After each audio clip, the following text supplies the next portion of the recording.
우리 하나님 말씀은 출애굽기 14장 14절 말씀, 14장 14절 말씀을 우리 한 절만 읽도록 하겠습니다. 출애굽기 14장 14절 말씀 한 절을 읽도록 하겠어요. 14장 14절 말씀 한 목소리로 읽도록 합니다. 시작. 여호와께서 너희를 위하여 싸우리시니 너희는 가만히 있을지니라. 아멘. 우리 옆에 있는 사람과 인사하겠습니다. 사랑합니다. 축복합니다. 은혜 받으세요. 할렐루야.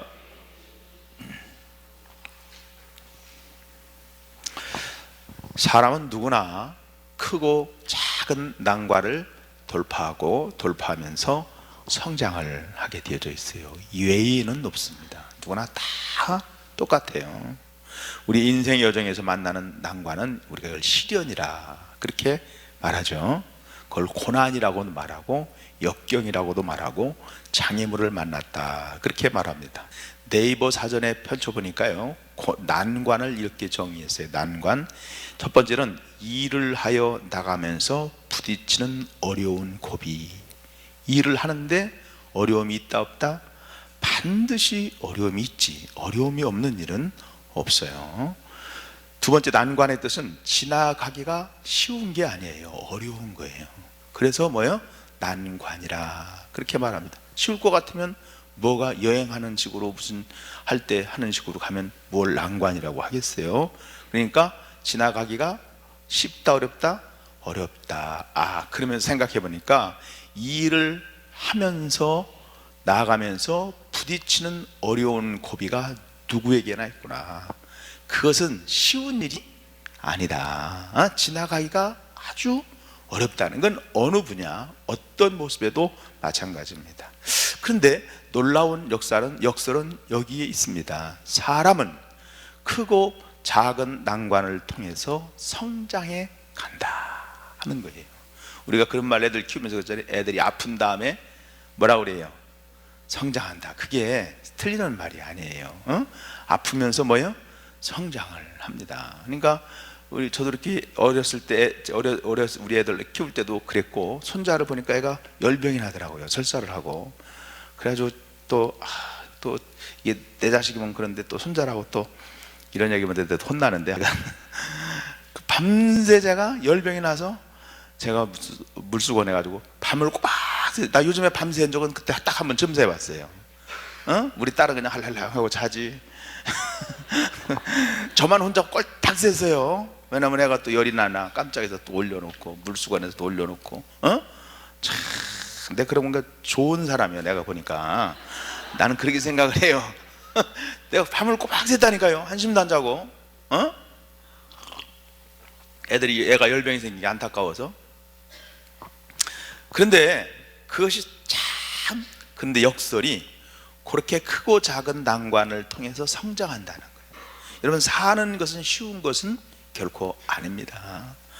우리도 아직도 이 땅에 살았다는 거, 그동안 크고 작은 난관을 돌파하고 돌파해서 오늘 생명을 유지하고 이 땅에 있죠. 난관을 돌파했다고 하는 것은 죽음의 고비를 넘겼다 하는 의미도 있습니다. 포기하고 싶은 난관을, 고비를 여기 넘겼기 때문에 오늘 생명을 우리가 가지고 있는 것입니다. 그러면 그런 의미에서 살아남은 사람은 서로를 축하해 줘야 돼요. 아이고 축하합니다. 살아서. 한번 인사해 보시기 바랍니다. 축하합니다. 다시 한번 축하합니다. 아이고, 지금 축하한다고 말하는 사람은 꼭 죽어봐야 돼요. 죄송하지만 이게 산다는 게 쉬운 게 아니에요. 이렇게 살아서 있다는 게 축하할 일이요. 정말 축하할 일입니다. 오늘 또 제가 우리 집사님 남편을 했는데 젊은 나이에 암에 걸려가지고 몸이 번져가지고 눈까지 와서 눈이 마비 하나에 막 퉁퉁 부어가지고 실명이 못했다 그러는데, 그 정도는 너무 안타까운 마음이 들더라고요. 이게 살아있다는 게 얼마나 이게 보통 일이 아니에요. 이 죽음의 고비를 넘어 사선을 넘어 오늘 금요교대까지 왔으니 얼마나 축하받을 일입니까? 이게 진짜로 축하받을 일이고 축복할 일인 것을 우리는 여러분 아시기를 여러분 이 연사 강력히 주장하는 바입니다. 실제로 그래요. 이게 무슨 일이 아니고 사실 그렇습니다. 모세가 80세가 되어서 이스라엘 백성을 애굽에서 이끌어낼 때 큰 난관에 부딪힙니다. 하지만 그 난관에 직면한 이스라엘 백성은 바로에서 건져낼 수 있었던 것은 크고 작은 난관을 모세가 통과했기 때문에 그것도 넘어가는 거예요. 그가 태어날 때부터 모세는 난관에 부딪혔습니다. 그가 애굽에서 히브리인으로 또 노예의 아들로 태어날 당시 남자아이가 태어나면 나일강에 던져 죽여라 하는 명령이 바로 왕의 명령입니다. 그런데 산파들은 그의 부모의 믿음을 통해서 죽음의 위기를 넘겼어요. 그런 과정을 통해서 태어날 때부터 난관을 부딪혀가지고 이제 모세는 훌륭한 지도자로 성장할 수가 있었습니다.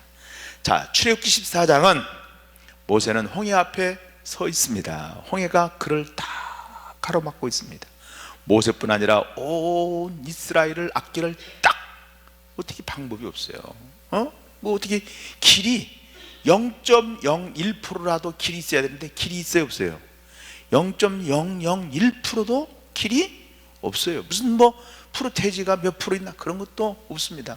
우리가 수술을 할 때 아이고 수술할 성공 확률이 10%는 됩니다. 그럼 10%라도 붙들고 하면 했는데 10%도 아니라 0.1%도 없습니다. 앞에는 다른 게 막고 있는 게 아니에요. 무슨 에베레스트 산 같으면 어떻게 죽기 살기 한번 올라가 보기라도 해보지만은 그것도 아니고 바다입니다. 들어갈 수도 없는 방에 바다입니다. 뒤에는 바로 왕의 강한 군대가 전차를 끌고 막 옵니다.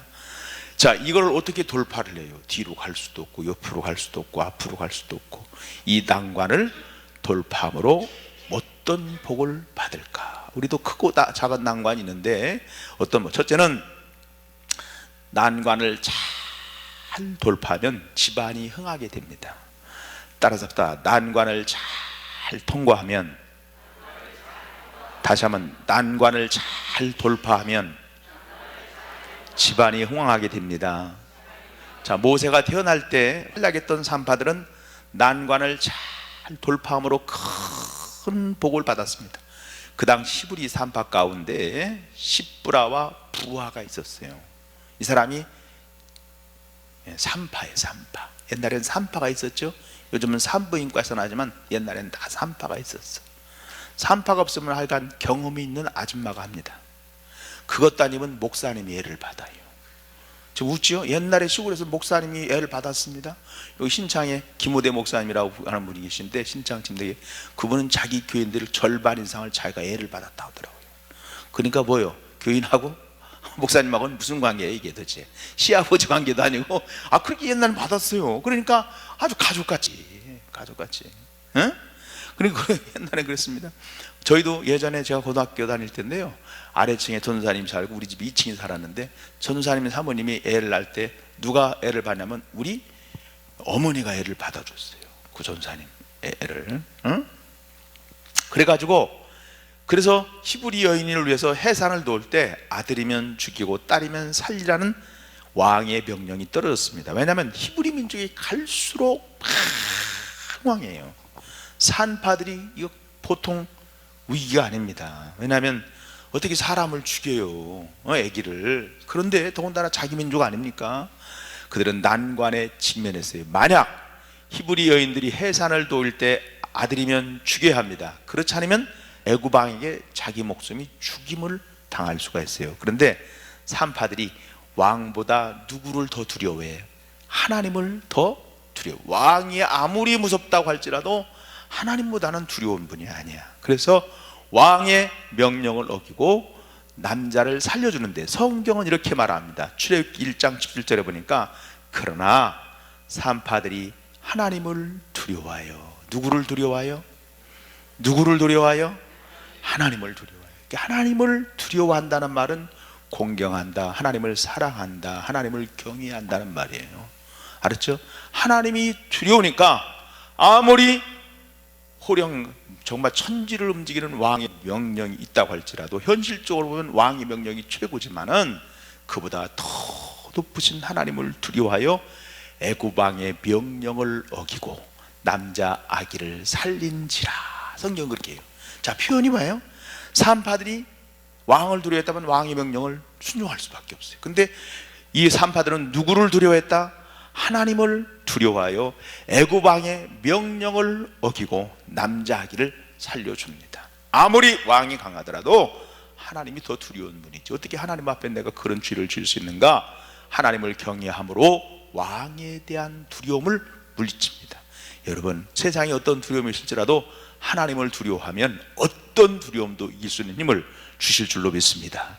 그들은 하나님을 신뢰했습니다. 하나님의 뜻을 쫓았습니다. 그 결과 하나님이요 그들을 보호해 주시며 그들에게 은혜를 베풀어 주시고 그 집안을 흥왕하게 만듭니다. 그것이 출애굽기 1장 20절부터 21절까지 내용인데요, 하나님이 그 산파들에게 은혜를 베푸시니 그 백성은 번성하고 매우 강해지니라. 그 산파들은 하나님을 경외하였으므로 하나님이 그들의 집안을 흥왕하게 뭐요?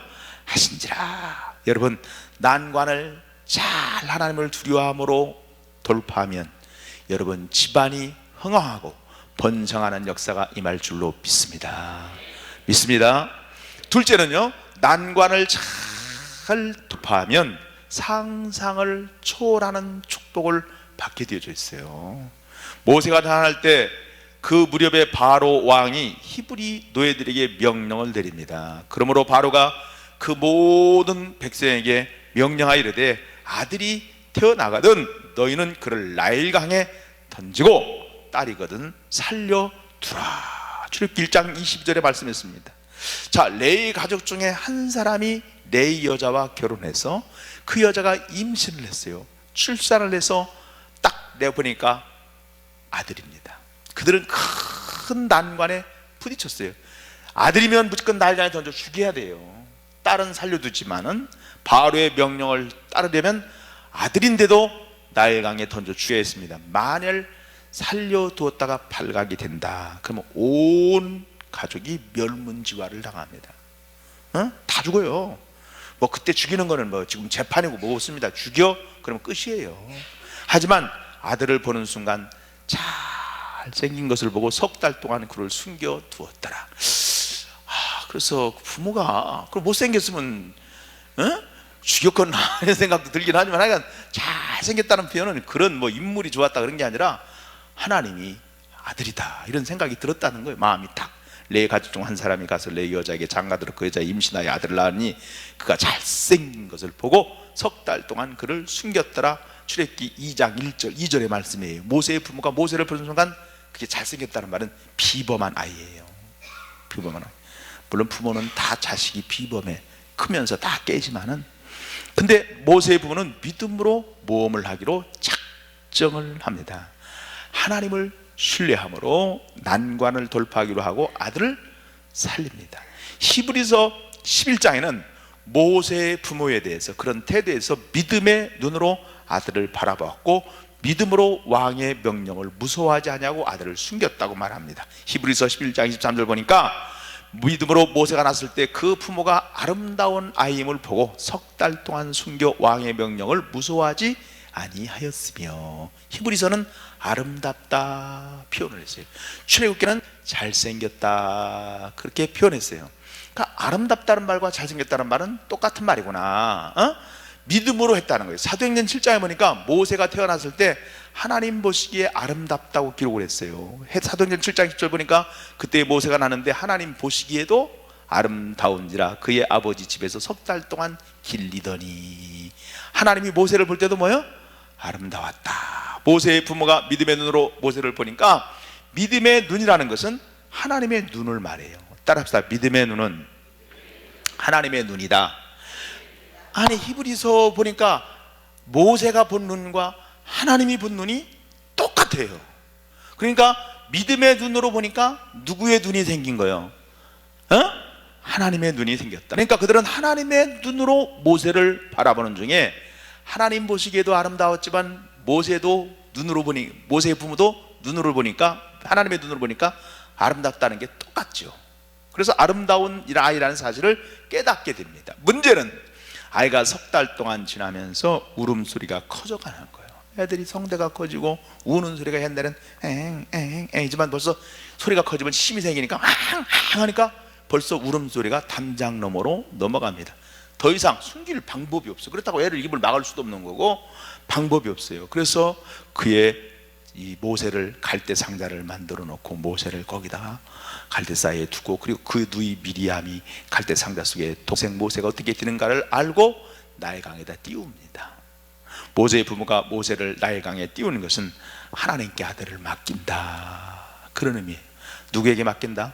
하나님께 맡기러 왔다. 그때 모세를 하나님 손에 맡겼던 그때 바로의 딸이 목욕하러 왔다가 갈대 상자를 발견하고 열어보았어요. 그 아이를 보는 순간 그녀가 아이를 보니까 불쌍한 마음에 모성애가 불이 확 지피는 거예요.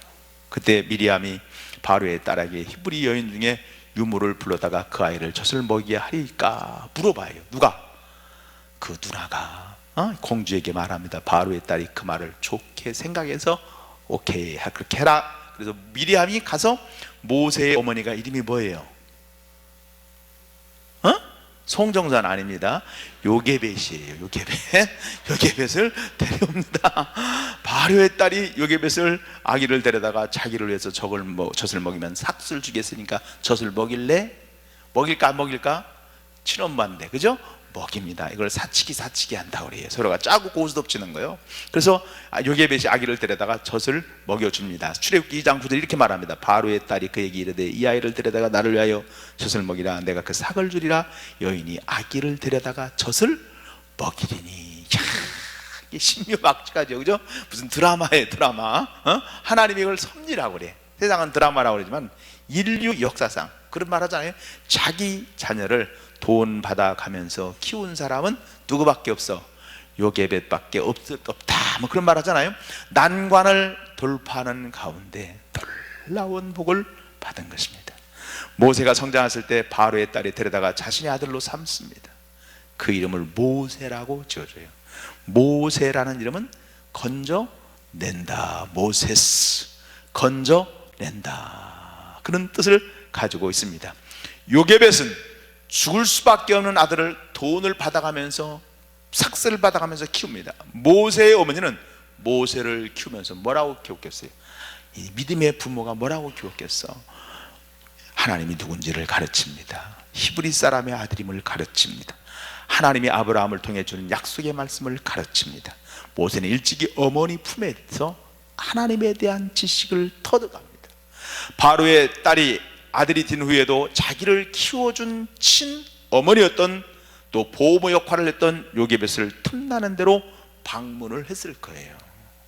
요게벳이 받은 축복은 자기 아들이 그 당시 애굽에서 최고의 교육을 받은 거예요.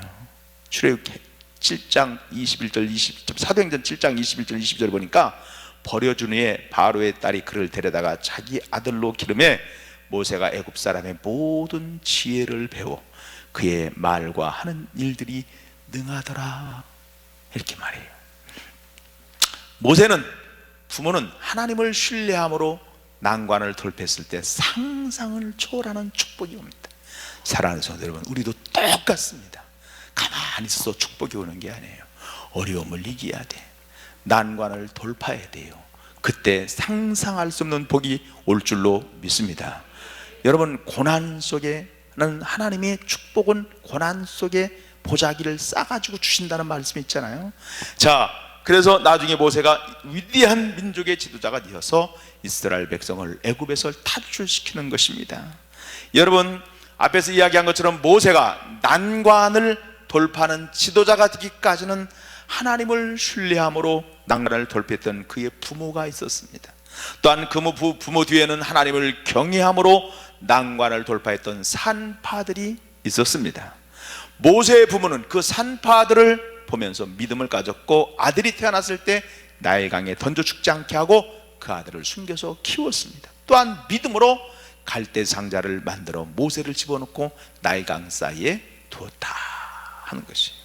셋째는 난관을 잘 잘 돌파하게 되면 공동체가 더불어 축복을 받습니다. 모세가 난관을 돌파하는 지도자가 되기까지 몇 번의 죽음을 경험합니다. 태어나서 석 달이 지났을 때 죽음의 고비를 넘깁니다. 여러분, 또 그가 40세 될 때 죽음의 고비를 다시 한번 넘깁니다. 모세가 그의 동족을 구원하려고 애굽 사람을 쳐 죽인 일이 발각이 돼가지고 바로 왕이 그를 잡아 죽이려고 할 때 그는 미디안 광야로 도망을 갑니다. 모세는 거기서 40년 지냈거든요. 모세가 80세가 되었을 때 하나님은 호렙산에서 그를 만나 주시죠. 호렙산 가시 떨기 사이에서 그에게 사명을 맡깁니다. 이스라엘 백성을 바로 왕의 손에서 건져내라는 사명입니다. 그건 정말 두려운 일이에요. 수많은 난관을 돌파해야 되는 일입니다. 초라한 목동, 나이 먹은 목동이 수백만의 민족을 이끌어가는 일을 해야 되는 것도 어려운 일인데 지금 누구와 그 일을 단판을 져야 돼요? 파라오, 바로 왕하고 그 당시 초강대국인 바로 왕하고 싸워야 되는 일입니다. 이 쉬운 일이 아니에요. 더군다나 이스라엘 백성은 400년 동안 애굽에서 종살이를 했어요. 40년도 아니에요. 우리가 지금 36년 일제 치하에 압박을 받아가지고 지금 수십 년이 지나가는데 지금도 일제 잔재가 있잖아요.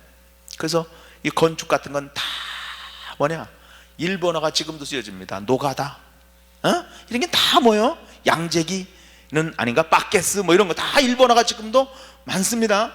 그래서 일본어 쓰지 말자 뭐 이런 얘기도 한참 했는데 그래도 요즘은 많이 좋아졌어요.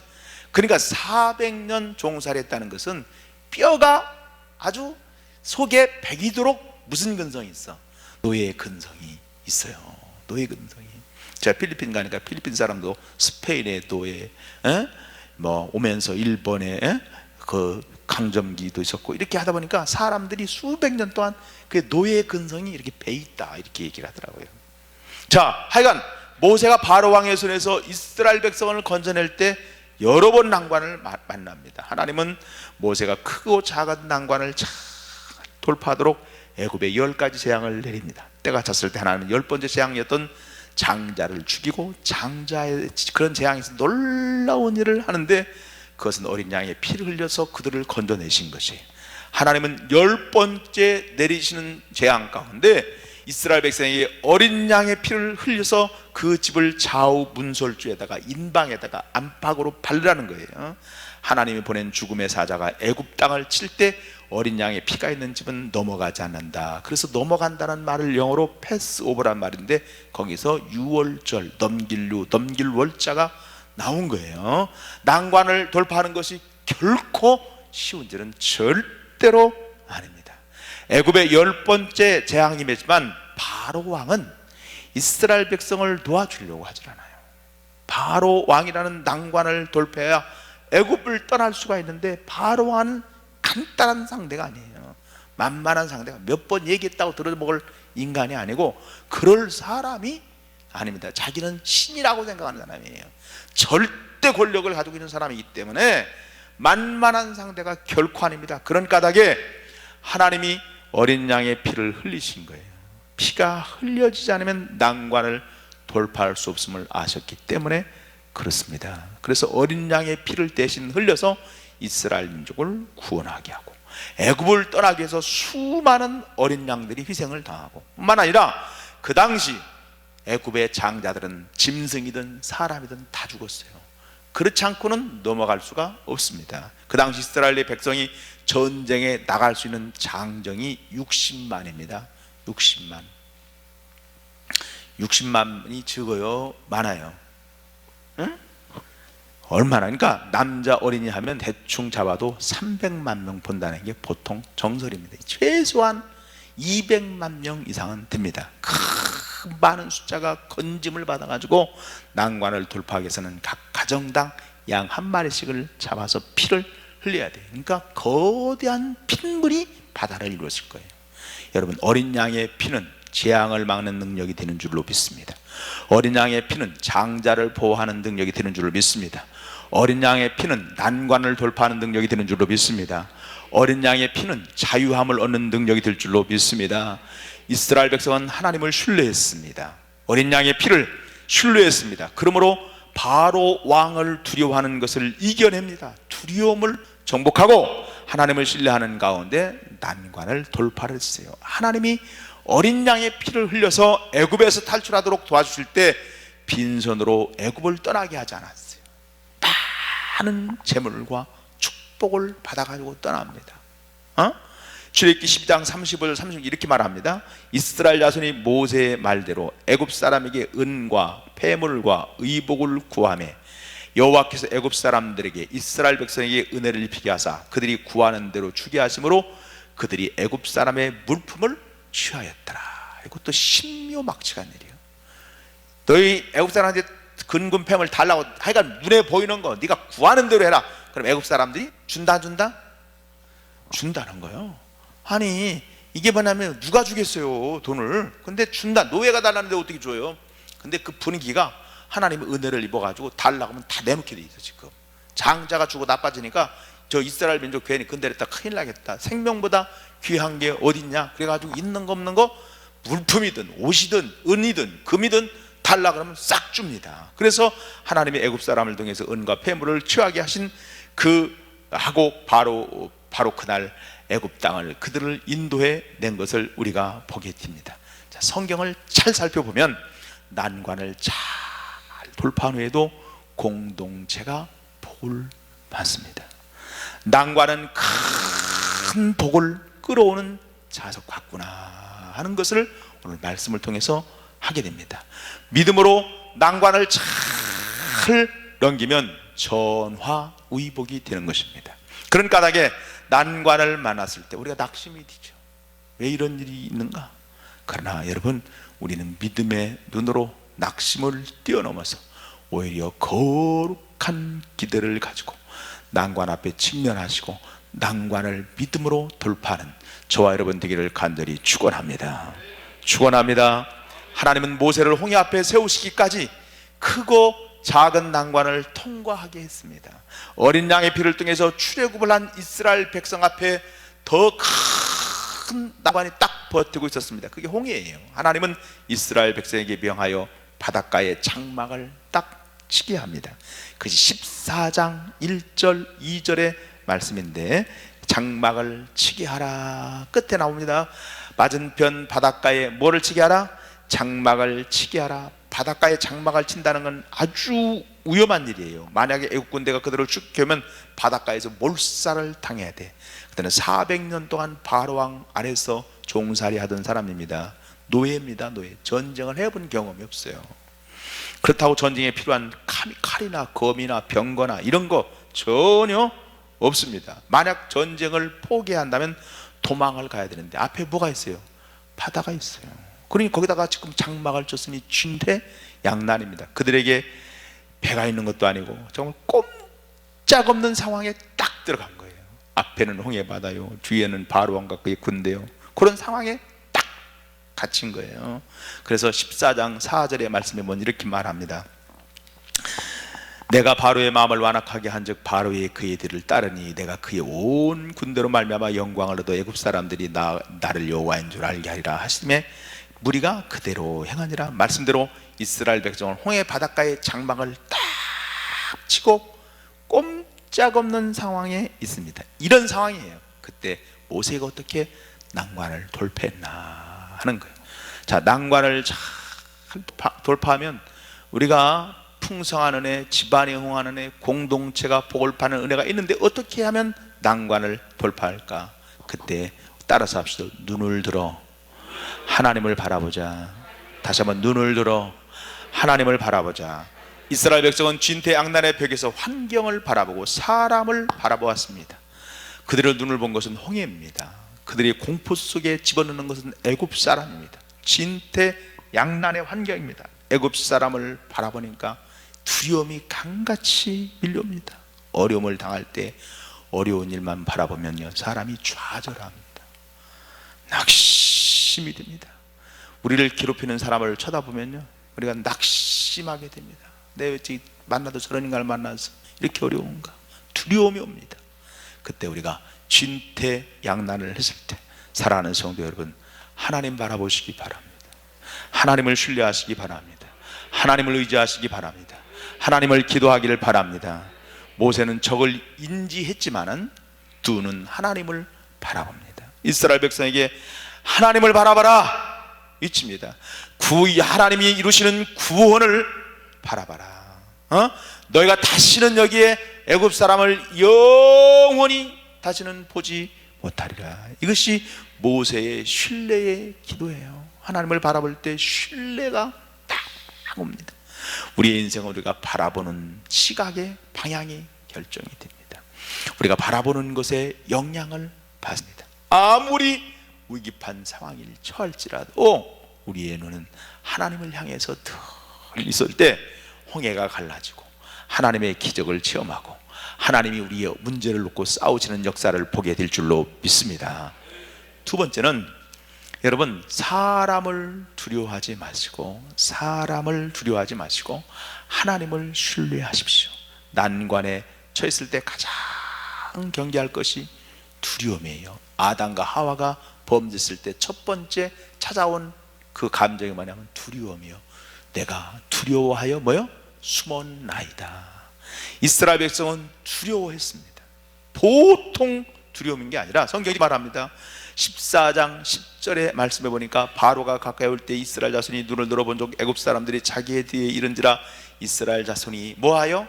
심히 두려워하여 여호와께 부르짖고. 그럴 일이죠. 얼마나 두려웠겠어요. 그러니까 막 나도 모르게 막 나옵니다. 사람이 조금 어려우면요 엄마 아빠죠. 엄마 아빠. 그런데 진짜 어려우면요 엄마 아빠가 안 찾습니다. 하나님 나 좀 도와주세요. 이렇게 나도 모르게 내 영이 탄식을 합니다. 그런 것이에요. 그러니까 그들 속에는 믿음이 없었는데도 두려움이 있으니까 부르짖게 돼요. 자, 그런데 믿음이 생기면 두려움이 힘을 발휘하지 못하고, 믿음이 없으면 두려움이 힘을 발휘합니다. 두려움과 함께 동반하는 것이 있는데, 두려우면 사람이 원망이 생겨요. 불평이 생깁니다. 전진을 하지 않고 후퇴를 합니다. 이것이 출애굽을 통해서 나타나는 현상이에요. 믿음이 없으면 두려움이 있고, 두려움이 생기면 원망과 불평이 있고 전진하지가 않습니다. 이게 얼마나 그 우리의 모습이, 그러니까 14장 11절부터 12절의 표현은 아주 비참한 표현입니다. 두려움이 엄습할 때 그들은 애굽을 생각해요. 하나님을 섬기는 영광을 포기하고 애굽 사람을 섬기는 것을 생각합니다. 애굽을 섬겼으면 좋을 텐데, 한 400년 섬기고도 애굽으로 돌아. 비참한 생각이 드는 거예요. 과거로 돌아가고 싶은 거예요. 우리는 두려움을 정복해야 됩니다. 특별히 사람을 두려워하지 말아야 돼요. 하나님을 의지하기를 주님의 이름으로 축원합니다. 잠언 29장 25절에 우리에게 이렇게 말씀하죠. 사람을 두려워하면 올무에 걸리거니와 여호와를 의지하는 자는 안전하리라. 할렐루야. 우리가 두려움을 극복할 수 있는 방법은 하나님을 의지하는 거예요. 전심을 다해서 신뢰할 때 두려움을 이겨나갈 줄로 믿습니다. 그래서 우리가 두려움을 극복하기 위해서 말씀과 접촉을 해야 돼요. 말씀은 능력을 줍니다. 말씀은 능력을 담고 있습니다. 그런 까닭에 말씀과 접촉하는 순간 믿음이 자라고 능력이 생깁니다. 들음은 믿음에서 나며 믿음은 그리스도의 말씀으로 말미암는다. 그런 것처럼 여러분, 그 말씀이 우리를 믿음으로 심어주고 두려움을 이길 수 있는 능력을 하나님께서 허락하여 주실 줄로 믿습니다. 사랑하는 성도 여러분, 또 하나는 우리가 사람을 두려워할 뿐 아니라 평정심을 갖고 그때 기도하면서 기다리세요. 평정심을 갖고 기도하면서 기다려. 어떤 어려운 거 있을 때 평정심이 참 안달복달 달달하지 말고, 평정심이라는 것은 평화롭고 고요한 마음, 침착한 마음이에요. 어려울 때일수록 침착해야 돼. 좁혀지면 당황합니다. 당황하게 되면 생각하는 능력을 상실합니다. 두려움은 생각에서 오는 거예요. 이스라엘 백성은 두려워할 수밖에 없는 상황입니다. 상황 자체가. 그런데 조금만 깊이 생각해 보면 두려워하지 않을 수 있는 이유도 얼마든지 있어요. 두려워하기보다는 오히려 안전에 대한 확신 가운데 거할 수 있는 생각도 충분히 할 수 있습니다. 바로가 가까이 오지만은 더 가까이 하나님이 계신다. 10가지 재앙을 통해서 우리를 건져주신 하나님, 장자를 죽음의 사자에서 우리를 건져주신 하나님, 얼마든지 하나님의 임재를 느낄 수가 있는데 그들은 이미 그걸 생각하기에는 이미 두려움은 세상 사람 평정심을 잃어버렸어요. 그래서 우리가 두려움이 찾아올 때 할 일이 뭐냐? 평정심을 다 잡고 그것을 품고 기도할 때 하나님께서 역사할 줄로 믿습니다. 아무리 죽을 상황이 있고 아무리 절박한 상황일지라도 침착하게 기도하면서 하나님의 때를 기다리세요. 그때 하나님이 역사할 줄로 믿습니다. 우리가 급할수록 멈춰야 됩니다. 급할수록 기도해야 합니다. 급할수록 기다려야 됩니다. 우리가 기도하고 기다릴 때 누가 역사하세요? 하나님이 작게 역사합니다. 하나님은 아무리 급해도 서두르질 않으세요. 홍해 바다를 한순간에 가린 게 아닙니다. 가른 게 아닙니다. 하나님은 그 동풍을 밤새도록 불어가지고 바닷물을 물러가겠다는 거예요. 하나님 짱짝 해가지고 딱 그게 아니에요. 하나님 뭐라 하면 모세가 바다 위로 손을 딱 내밀으니까 여호와께서 큰 동풍을 밤새도록 불게 가지고 바닷물을 밀어내는 거예요. 밤새도록. 얼마나 동풍이 강한지 바닷물을 막 밀어붙이는 거예요. 그래가지고 물이 갈라져 바다가 바람이 불으니까 바닥도 뭐예요? 마른 땅이 되는 거예요. 마른 땅이. 그것이 14장 21절에 하나님이 이토록 시간을 끌면서 구원하시는 이유가 뭐냐? 그 이유는 우리의 신앙은 인내를 통해서 성장하고 인내를 통해서 열매를 맺게 되어지는 줄로 믿습니다. 우리가 잠잠히 기다리면 하나님이 구원의 역사를 이룰 줄로 믿습니다. 할렐루야. 이제 말씀을 정리하는데요, 여러분, 우리가 인생을 살면서 크고 작은 난관이 다 있습니다. 난관을 만났을 때 낙심하지 마십시오. 하나님이 허락하시는 난관은 돌파라고 주신 것입니다. 하나님은 우리가 난관을 돌파하는 과정을 통해서 더 성장하기를 원하십니다. 자식의 문제든 경제적인 문제든 누가 뭐 관계의 문제든 부부간의 문제든 뭐 형제간의 문제든 뭐 어떤 일도 마찬가지예요. 여러분, 믿음이 강해지기를 원합니다. 그 가운데 하나님을 전적으로 신뢰하기를 원합니다. 하나님의 눈에는 길이 보입니다. 하나님의 인도를 받으면 우리가 전혀 생각하지 않은 길이 나옵니다. 바로의 군대가 이스라엘 백성을 가까이 죽이고 올 때 하나님은 그들보다 더 가까이 계세요. 난관을 만났을 때 두려워하지 말고 원망하지 말고, 여러분, 두려움과 원망을 기도로 바꾸고 적을 직시하면서 하나님을 바라보고 잠잠히 하나님의 인도를 받으십시오. 그리고 한 걸음 한 걸음 믿음으로 전진해 가십시오. 그때 하나님이 역사할 줄로 믿습니다. 성경은 상상을 초월하는 기적을 경험해 주십니다. 오늘 하나님은 난관을 잘 돌파해서 하나님을 신뢰하는 사람에게 정말 그 고난이 변장된 축복처럼 우리 모두가 난관을 통해서 더 잘되고 더 성장하고 더 큰 축복을 우리가 경험하는 저와 여러분 되기를 예수님의 이름으로 축원합니다.